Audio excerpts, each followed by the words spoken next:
Assalamualaikum ngon, kembali lagi dengan saya yaitu di channel Berburu Hobiku. Sebelum melanjutkan video ini, jangan lupa terlebih dahulu menekan tombol subscribe dan jangan lupa like video ini.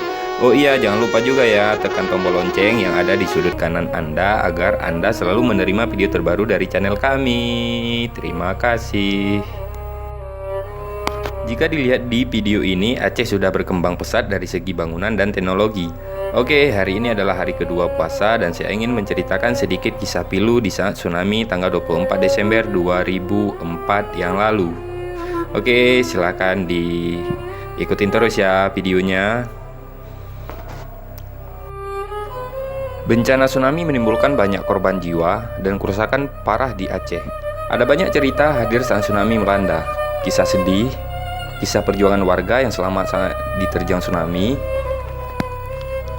dan kisah-kisah itu tertuang dalam sebuah buku berjudul Tsunami dan Kisah Mereka, diterbitkan Badan Arsip Provinsi Aceh tahun 2005. Berikut diantaranya, Minggu 26 Desember 2004, sama seperti biasanya masyarakat Aceh melakukan aktivitas. Tak pernah terbayang akan terjadi prahara bencana, tidak ada firasat buruk, dan tidak pula ada tanda-tanda akan mengalami hal yang luar biasa. Para nelayan melaut seperti biasanya, pedagang membuka dagangannya, pengemudi roda transportasi, aktivitas pasar disibukkan oleh transaksi jual beli. Lari pagi dan jalan santai berlangsung pula sebagaimana tradisi. Para pegawai bersama keluarga dan anak-anak memadati pantai-pantai rekreasi. Bahkan para pemuda-mudi sudah berada di pantai sejak malam minggu dengan aktivitas yang bernuansa hiburan. Ini merupakan kebiasaan masyarakat kota yang mendiami pesisir Aceh. Anak-anak yang libur sekolah karena hari Minggu juga melakukan berbagai kegiatan hiburan dan olahraga. Ada yang bermain di rumah dan ada tidur-tiduran sambil menonton siaran televisi. Para istri dan ibu-ibu rumah tangga melakukan rutinitasnya. Ada yang sedang bersantai sambil menonton televisi. Masyarakat lain sibuk pula dengan berbagai kegiatan dan kesibukannya masing-masing seperti hari-hari sebelum. Ketika jarum jam menunjukkan angka 0758 WIB, ketenangan dan rutinitas tadi mulai terusik. Rumah, toko, gedung, perpohonan, dan pelat batat kaye bate bergoyang keras. Goyangan itu cukup dahsyat dirasakan oleh seluruh masyarakat di Aceh.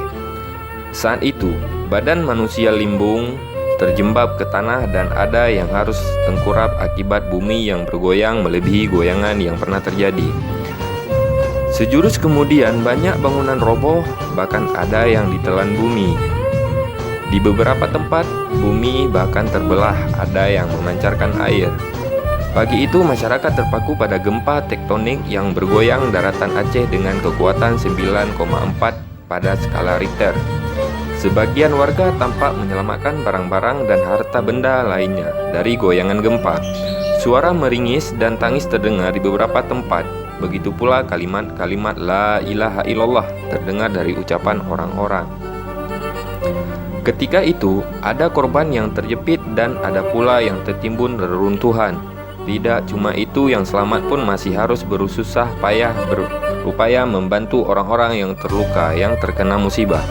Para pedagang di banyak pasar berusaha menyelamatkan harta benda yang mulai tertimbun reruntuhan material, bangunan atau gedung. Jalan-jalan dan lapangan dipenuhi warga yang berupaya menyelamatkan diri dari amukan gempa. Tangis wanita dan anak-anak membuat suasana menjadi kian galau. Suasana panik, hiruk-pikuk, kegalauan dan kegamangan masyarakat saat itu tak ada yang memandu, tak ada yang menjelaskan apa yang sedang dan akan terjadi. Masyarakat pesisir atau mereka yang sedang berkreasi di tepi pantai memiliki pengalaman lain bahkan terkesan unik. Beberapa detik setelah gempa terjadi, mendadak air laut surut, bagai tersedot ke tengah samudra, banyak ikan tertelepar.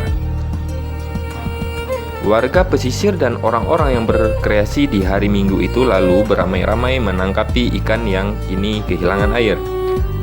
Keriangan tampak pada wajah orang-orang ini. Di sisi lain, ada orang per orang yang menyikapi surutnya air laut itu sebagai suatu peristiwa alam yang di luar kebiasaan.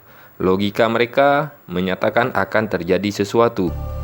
Orang-orang tersebut segera bermigrasi meninggalkan pantai tanpa terpikirkan sedikit pun akan terjadi gelombang yang maha dahsyat menghantam daratan. Beberapa saat kemudian, dari kejauhan gelombang tsunami terlihat tengah berlari menggulung mendekati pantai dengan kecepatan tinggi. Tak ada waktu lagi untuk menjauhi, apalagi berlari. Sekejap itu pula terdengar jeritan histeris, terdengar kalimat la ilaha illallah, terdengar Allahu Akbar. Suara-suara itu membisu untuk selamanya. Mereka ditelan gelombang besar, terombang-ambing, timbul tenggelam menuju daratan atau terseret arus dengan kecepatan tinggi.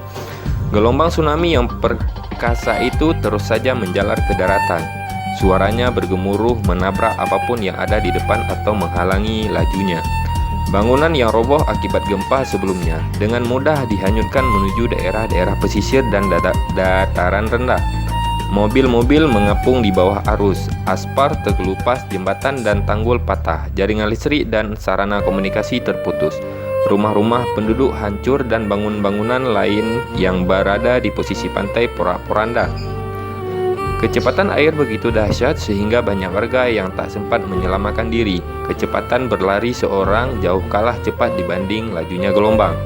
Dalam sekejap, tubuh-tubuh manusia dilumat dan digulung sekaligus bersama reruntuhan bangunan. Orang-orang yang berada di dalam rumah tak sempat lagi menyelamatkan diri, apalagi yang masih terlelap pada pagi minggu itu. Hanya sedikit dari mereka yang beruntung dan bisa selamat, itu pun penuh dengan keajaiban-keajaiban dan di luar logika manusia.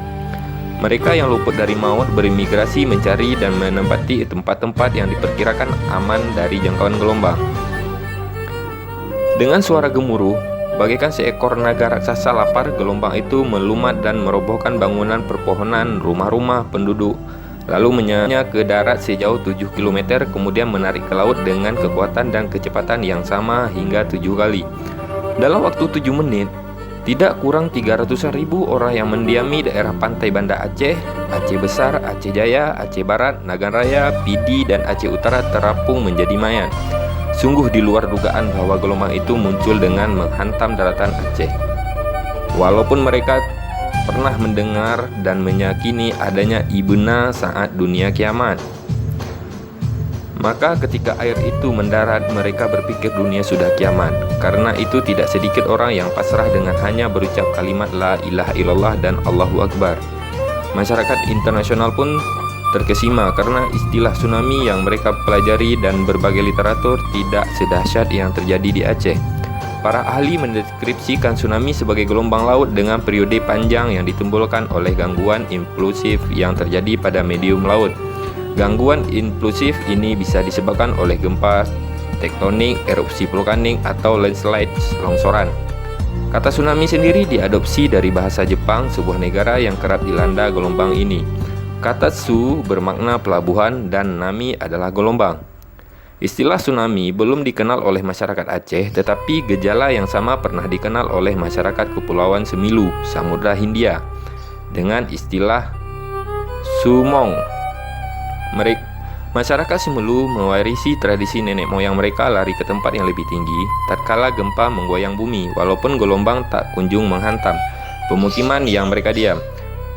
Semoga pada hal yang lebih penting adalah senantiasa mendekatkan diri kepada Allah Subhanahu wa Ta'ala, karena dunia ini sudah tua, bencana pun bisa saja terjadi kapan dan dimanapun kita berada. Wallahu a'lam.